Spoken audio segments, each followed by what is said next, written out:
Saudara dan saudariku yang terkasih dalam Tuhan, janganlah kita menilai terlalu cepat, sebab pemikiran kita ini sangat terbatas. Janganlah kita menilai terlalu cepat, sebab pandangan kita ini sangat terbatas. Maka janganlah cepat-cepat menilai berdasarkan apa yang kita lihat saja, dan berdasarkan apa yang kita ketahui saja.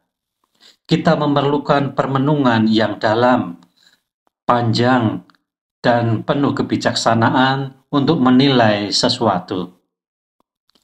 Dan apa yang terjadi dengan Tuhan kita Yesus Kristus setelah Ia kembali dari berpuasa dan bermati raga di padang gurun selama 40 hari? Ketika Ia kembali ke Nazaret, tempat kelahirannya, dan Ia mengajar di rumah ibadat, diberikannya kitab Nabi Yesaya.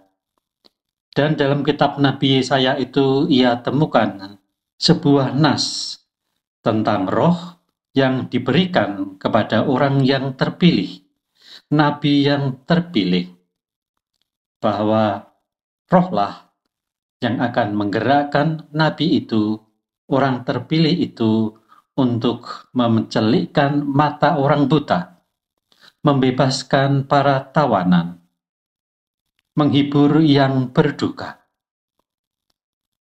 Dan setelah Yesus menutup kitab Yesaya, Ia berkata pada para pendengarnya, "Pada hari ini genaplah nas kitab suci ini pada waktu kamu mendengarnya."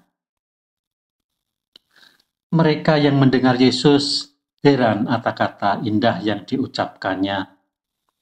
Lalu mereka berkata, "Bukankah dia ini anak Yusuf?"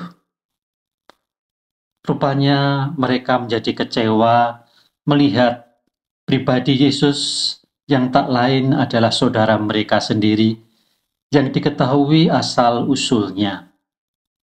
Namun Ia berani mengatakan, "Pada hari ini genaplah nas kitab suci ini pada waktu kamu mendengarnya." Kekecewaan terhadap apa yang telah dilakukan Yesus itu menyebabkan mereka menolak Yesus.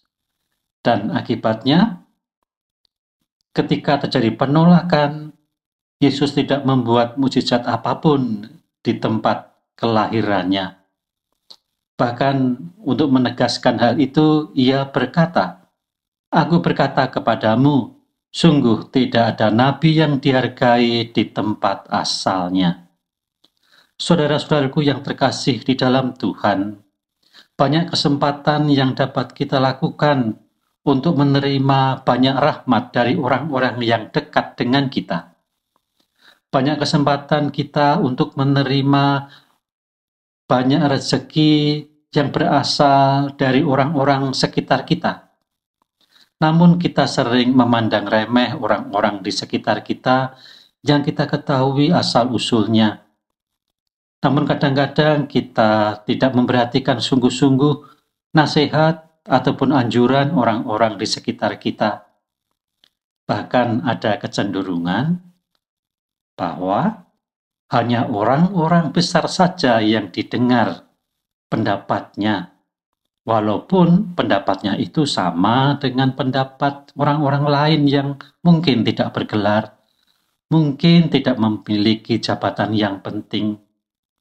Maka mari kita melihat kembali, janganlah menilai terlalu cepat. Sebab dengan menilai terlalu cepat, banyak hal yang akan kita tidak terima. Jangan menilai terlalu cepat, sebab kita tidak akan banyak melihat rahmat-rahmat yang akan kita terima. Semoga Tuhan sungguh menuntun kita untuk berlaku bijaksana di dalam menentukan penilaian kita terhadap sesama, penilaian kita terhadap gereja, dan terutama penilaian kita terhadap rahmat Tuhan yang tersembunyi di dalam hidup kita. Amin.